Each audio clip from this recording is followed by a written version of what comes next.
Setting up your Openforce account is easy. All you have to do is enter your first name, your last name, your email address, and create a password. Your password must contain at least one upper, one lower, one letter, and one number. If you already have an Openforce account or you didn't receive your activation code, just click on the Start Enrollment button. Populate the activation code that you received from your site coordinator and click Start. Now that it's time to get started in your enrollment, we have a percentage bar to tell you exactly where you are.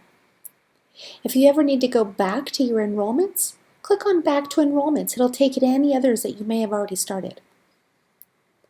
And if you run into any problems at all during your enrollment, don't hesitate to reach out. Our customer support team is here to help. Now let's get started.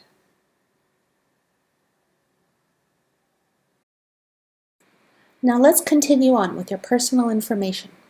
We've already collected your date of birth, first and last name, but you're going to need a copy of your Social Security card to enter in this field right here. After you've entered in that information, keep your card handy. You may be asked to take a picture of it and add it into your documents depending on your enrollment. Once you're finished, click Proceed. Now it's time to verify all the information you added in when you set up your account. Make sure your address is correct. Don't forget to look out for that apartment number. Once you've verified everything looks good, click Proceed. If you get an error message, make sure you double check on the information before you say yes. We don't want that 1099 submitted back to Openforce at the end of the tax season. Now let's enter in your driver's license. Enter in the number exactly as it appears on your driver's license. Don't add any spaces or dashes. Enter in your expiration date. Make sure it's the valid one and not the expired one. And don't forget to add in the state it was issued. Once you've done all that, click Proceed. Now let's verify your driver's license.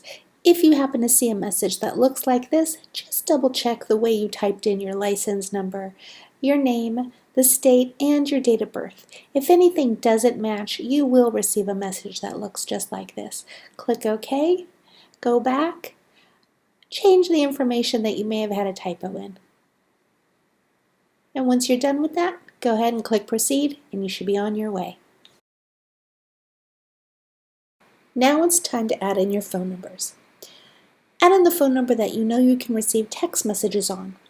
Openforce is going to use this to send you alerts to notify you about enrollments that haven't been completed or even a document that's getting ready to expire. Make sure you check mark the box so that you're always up to date with all the information that Openforce may need to provide you, and click Proceed. Now let's get started on your vehicle identification number. You can find this number on your vehicle registration card, your insurance declaration page, or directly on the vehicle. Once you've validated the information, click Proceed. Now it's time to answer the question, do you have a business? If you have a business with an employer identification number, check mark this box so you can enter the information in the next screen. If you don't, your 1099 will be issued to your Social Security number. If you check mark the box because you have a business, let's walk through that process. Now let's enter in your business name. Your business name must match exactly as it appears on your SS4 form that was provided by the IRS. You'll also be asked to put in your address, your city, your state, and your zip code. All of this information is going to help us populate your W-9. Now let's choose your business type. Are you a sole proprietor or a single member LLC? Make sure you choose the right one. Enter in your EIN number exactly as it appears on your SS4 form, because we're going to start that 10-check validation once you hit Proceed. Now we're on to the Insurance Beneficiary page. You'll only see this page if you have occupational accident insurance policy through an Openforce program. You'll enter in their first name, their last name, and what their relationship to you is. Once you're finished, hit the Proceed button. Now let's move on to the important information, banking. If you choose our Blue Elite prepaid Visa card, all the important details are included right here for review. Or choose the Tried and True direct deposit method. As you can see, you have a preference between your personal and your business checking or savings account. You're going to need a copy of one of your checks so that you can verify when you type in the routing and the account information. You wouldn't want to make a typo here. That could take forever to fix. Once you're done, you know what to do. Now it's time to complete your electronic identity verification. Openforce uses an electronic program to help verify your identity, which will allow you to e-sign your contracts for the client you're supporting. If you choose yes, in the next screen you'll be presented with a list of questions to complete based on public information about you. Don't worry, your information is secure. If you choose no to electronic identity verification, you'll be prompted to upload a copy of your driver's license and social security card at the end of your enrollment. These are the pieces of identification we'll use to manually verify who you are. You'll also be prompted to download, print, sign, scan, and re-upload all pages of each of your contracts into the Openforce portal. I hope your printer has enough paper and ink for all the work you're going to be putting it through.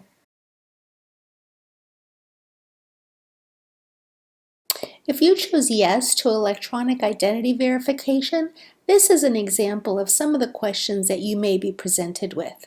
Don't worry, if you answer any of your questions wrong, the system will allow you to go back and get a new set of questions.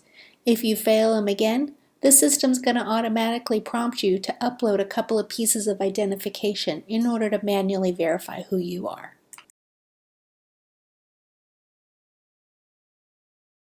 Once you're done with your electronic verification, it's going to ask you to select a signature. This will be the signature you use on all of your e-signed contracts. Once you're finished, click Continue. Now it's time to move on to the e-sign documents portion. To get started, click on e-sign next to the first document in your series. Once that opens up, you'll be able to review all of the information in your contract. To continue through each page, click the Continue button at the top of the screen and continue to scroll on. When you get to a page that requires a signature or initials, the system will prompt you to go ahead and apply that. Once you've finished with the entire contract, click Done, and this will advance you to the next contract within your series. Now it's time to upload your documents. This is the area that you should take a few extra minutes to make sure the pictures you are uploading include the entire page that is clearly readable and not blurry. Remember, an administrator will be viewing these uploaded images and will need to be able to clearly see all of the information on the page in order to make the determination to approve your upload.